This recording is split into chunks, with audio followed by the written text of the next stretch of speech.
Alrighty, guys, we got up next Aladdin, 80%, presented by Author Blues and Drex. Here we go, guys. Let's get started. Hey, Whoa, that's Scruncho Vision. Scruncho Vision.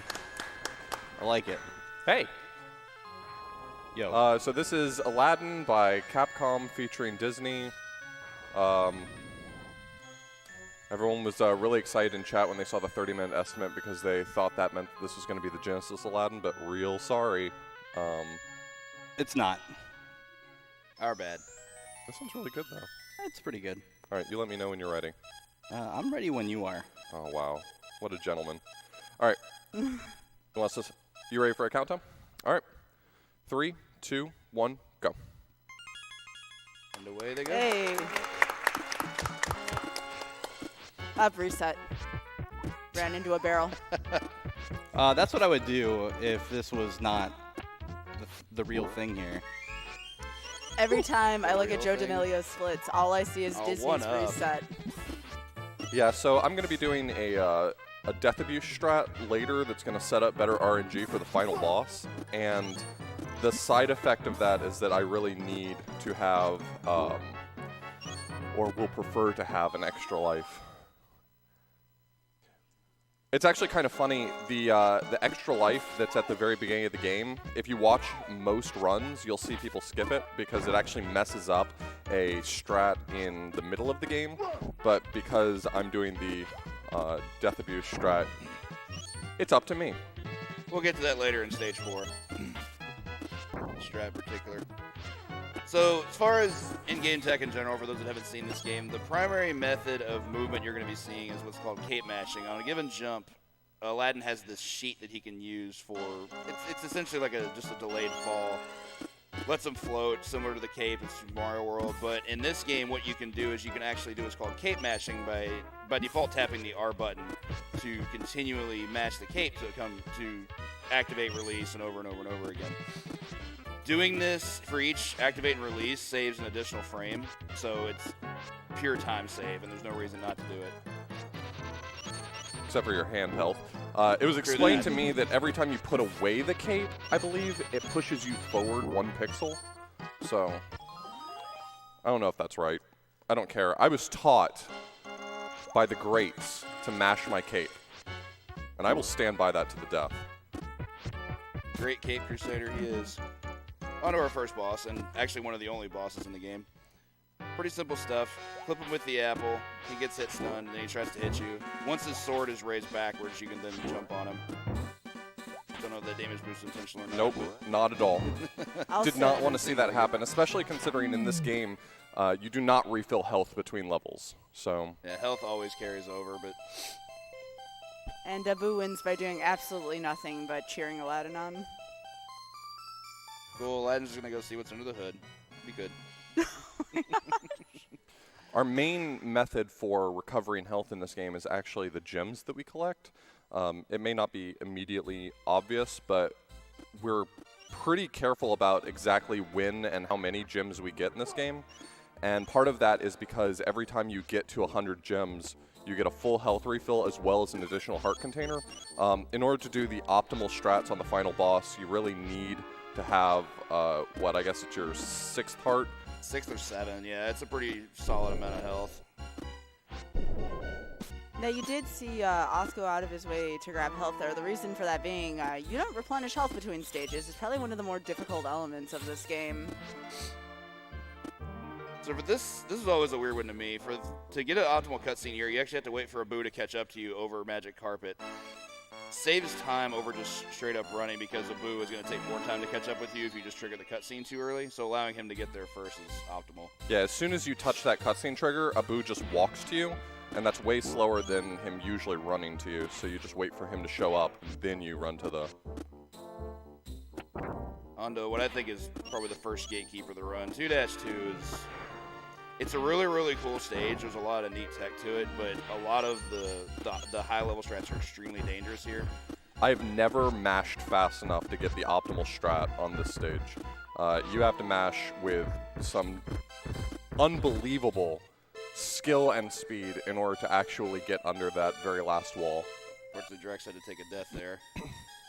And of course, we learn that children's vocabulary is apparently really good as the word infidel shows up here. Like a 5-year-old's going to understand what that means. He was in the movie. Really? They know the movie. That's all that's important.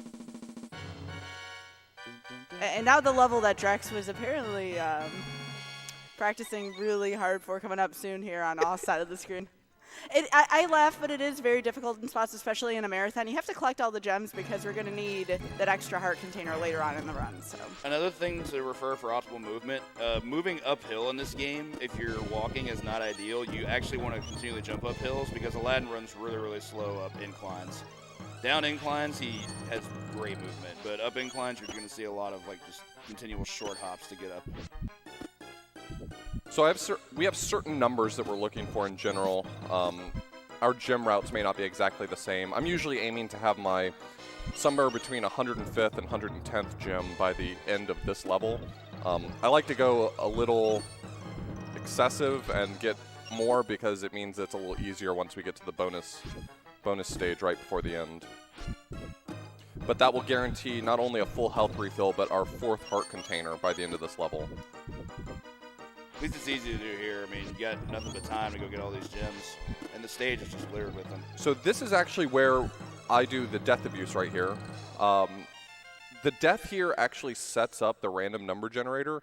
The problem is at the beginning of this game, Abu running around constantly pulls the random number generator and makes it completely impossible to manipulate. But from this point on, there's not really a lot of elements of randomness. And so if I set it up the way I want it to be at this point right here, the benefit that I get is that now, from here on, I'm already set up for the optimal Jafar fight at the end of the game. Pretty cool. Actually, was not aware of that until just now, so thank you, Austin Blues. No problem. The only thing I have to do in order to accomplish the perfect Jafar fight from here is I have to make sure that there's one Iago enemy in the very last world that I have to kill as early as possible. If I do that,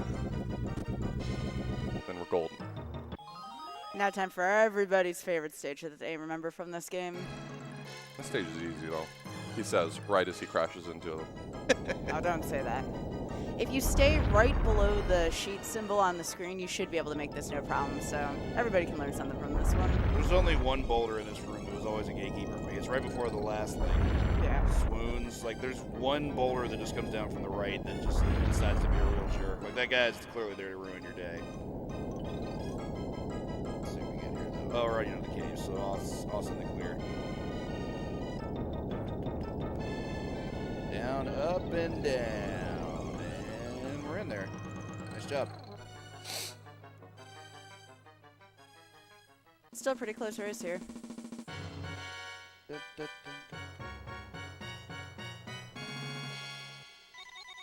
So there's a portion in the middle of this next level where Genie sort of makes a bridge for you out of items, and how that bridge is actually built depends on how many lives you have. That's the reason why in a lot of runs you'll notice that they try not to collect the extra life in the first level because it actually messes up the strategy for this stage. But since I did the death abuse, the extra life wasn't a big deal. I'm still in the proper range for getting a good bridge here. If you have too few lives, he makes the bridge really easy, but it's kind of slow. And if you have too many lives, he makes the bridge really hard and still kind of slow. So, Yeah, what we're getting here is optimal. As long as you can Nice. just glide from the cloud to the finger, you're good.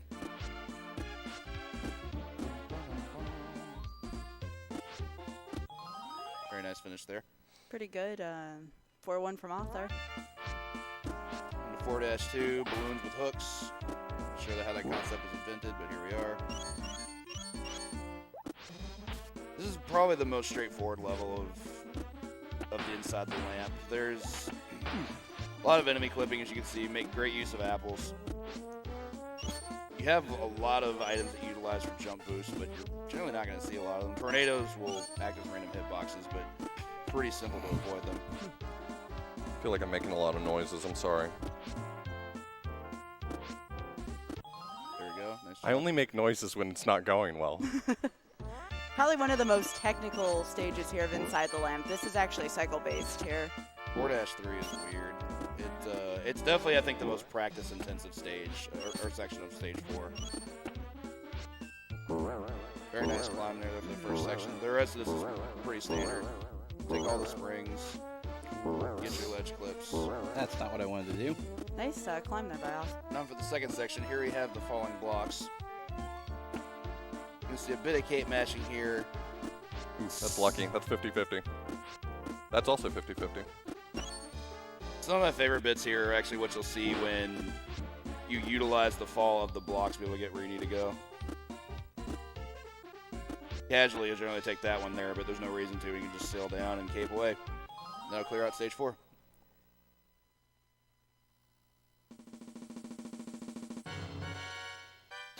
So we've departed a little bit from the movie Inside the Lamp, but then the story really takes a left turn here because we all remember the time that Aladdin went inside the pyramid. to Okay, try but to he find a did boo. go inside the pyramid. It was the jail where he met Okay, I'm not sure if you're familiar with the Aladdin lore, but I'm having a real issue right now. So about this stage, jumping here is quite tight. One thing you don't get to take much advantage of is ledge clipping. Anything with sand pouring over the side, if you just collide into the side of it as opposed to just grabbing the ledge, you're just dead. Like, it's actually just going to kill you. So making sure that you land on each individual given platform is huge. Nice. Oh, apples. wow. Nice job. Oh, I'm not supposed to. Okay, that's weird. That's weird.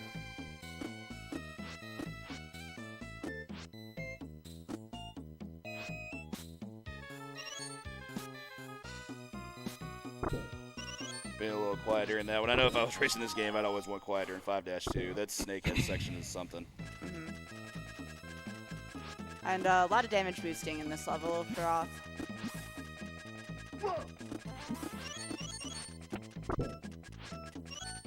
Making sure you turn slightly left before you get hit, boost you to the right, so you get to save a few frames that way.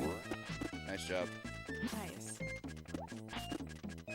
That's the first time you see that enemy. You'll see him quite a bit more in stage 6. He can block apples, and he also can throw his swords in a boomerang type fashion that you can bounce off of. Some cases you use those as a way to get past the enemies.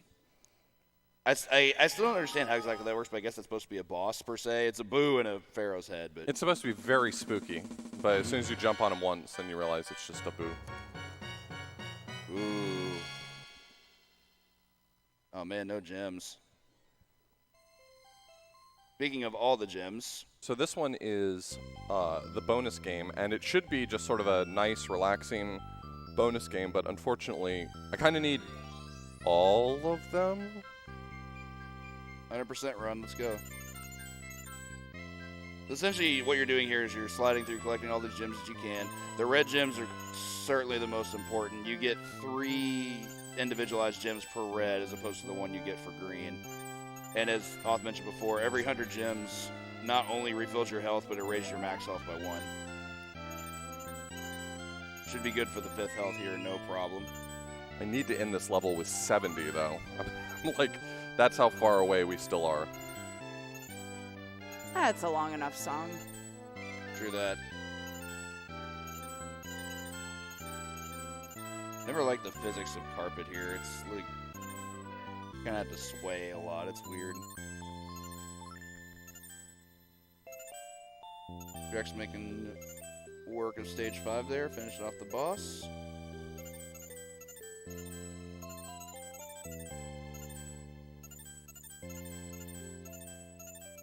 Gonna be close, Off. Looking good, though. I might have to just hunt down a few extras. I'm close enough. Oh, Hey, Yo, Right at nice. 70. Zaxxy's, nice job, nice job. That was planned. yeah, this is actually a situation where you don't want to go past it, though. Right at 70 is the sweet spot because it allows you to get that last heart and that last refill exactly when you are entering the very last boss fight. So it makes a pretty pronounced difference if you can exit that level with exactly 70. Otherwise, you have to either hunt down a few extra gems or just accept that you're not going to go into the final boss fight with enough health. For stage 6, certainly I would say the hardest stage in the run. Seems like no matter where you navigate, there's just hitboxes that are just waiting to do all kinds of damage to you and work. And nice clip there.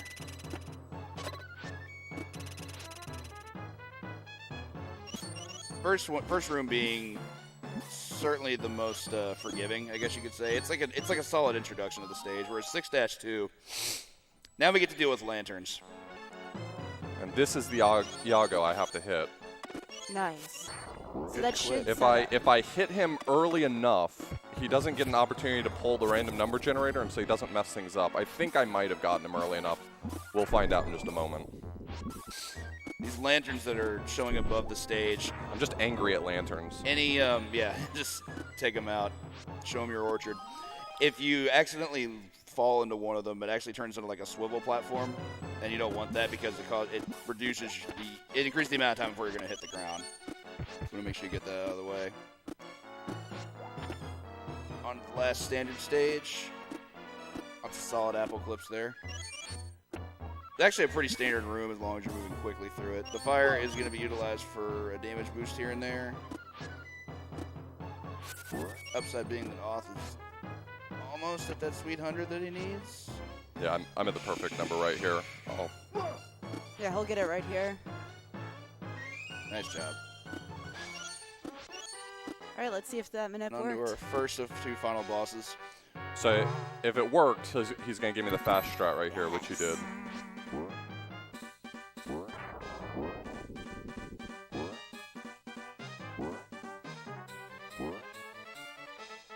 Perfect nice Jafar boss fight. Really nice off. That was some excellent manipulation. If you just play the game as you're going to without that death abuse that Oth utilized, Jafar has 2 patterns that he can give you.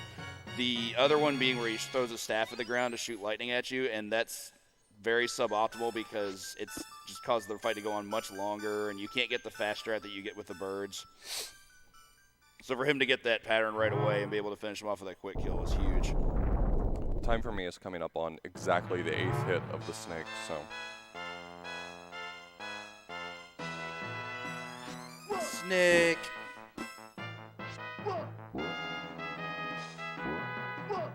Pretty simple standard boss fight here, just lots of damage boosting. All right, I lost 1 possible hit.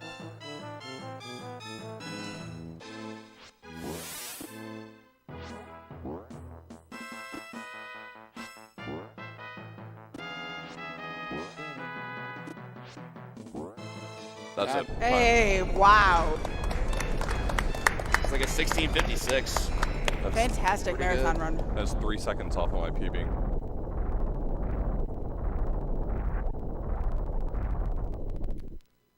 Very nice job from Oth. Drex is going to continue to make his way through 6-3 with No help. out to the Yeah, but he's going to pick up the chicken right here. There you go. I messed up my gems real bad. Fortunately, that chicken right there is going to mean that he's going to have enough health here, and he can pick up a refill right before the final boss. So it's cool. He's going to get the best pattern, or not. Uh, So this is the example of the other thing that can happen. you have to wait for him to throw the staff, then he does lightning, then he'll finally do the thing that you want him to do, pretty much.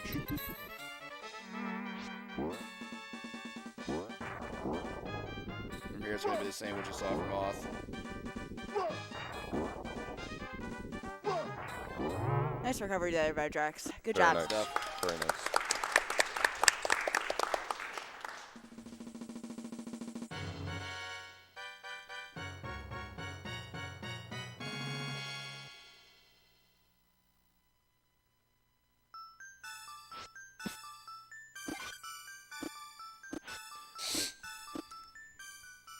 Yeah, Snake goes for Drex here. Probably not very good. So the big issue here is that his patterns are actually also completely random, and the RNG manipulation that I was fortunate enough to get does control that a little bit. This fight used to be a lot more difficult before that RNG manipulation existed, and in fact, because that death abuse that you do in the lava stage costs, I think, 3.5 seconds, it's not done in world record caliber runs, and so you just sort of have to be able to respond to whatever you get here.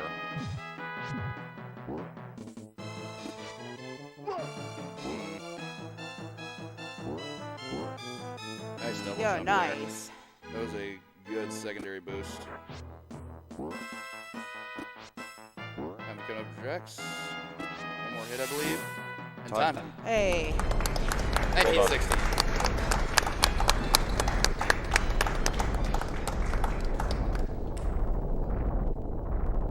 So that's Aladdin for the Super Nintendo. For those of you who are big fans of the Genesis game, a little more platforming, a little less combat. This is Apple's Aladdin, not Sword Aladdin, which honestly you gotta take your pick, I guess. But Apple pick. Pick your apples. no. Just thought I'd ask.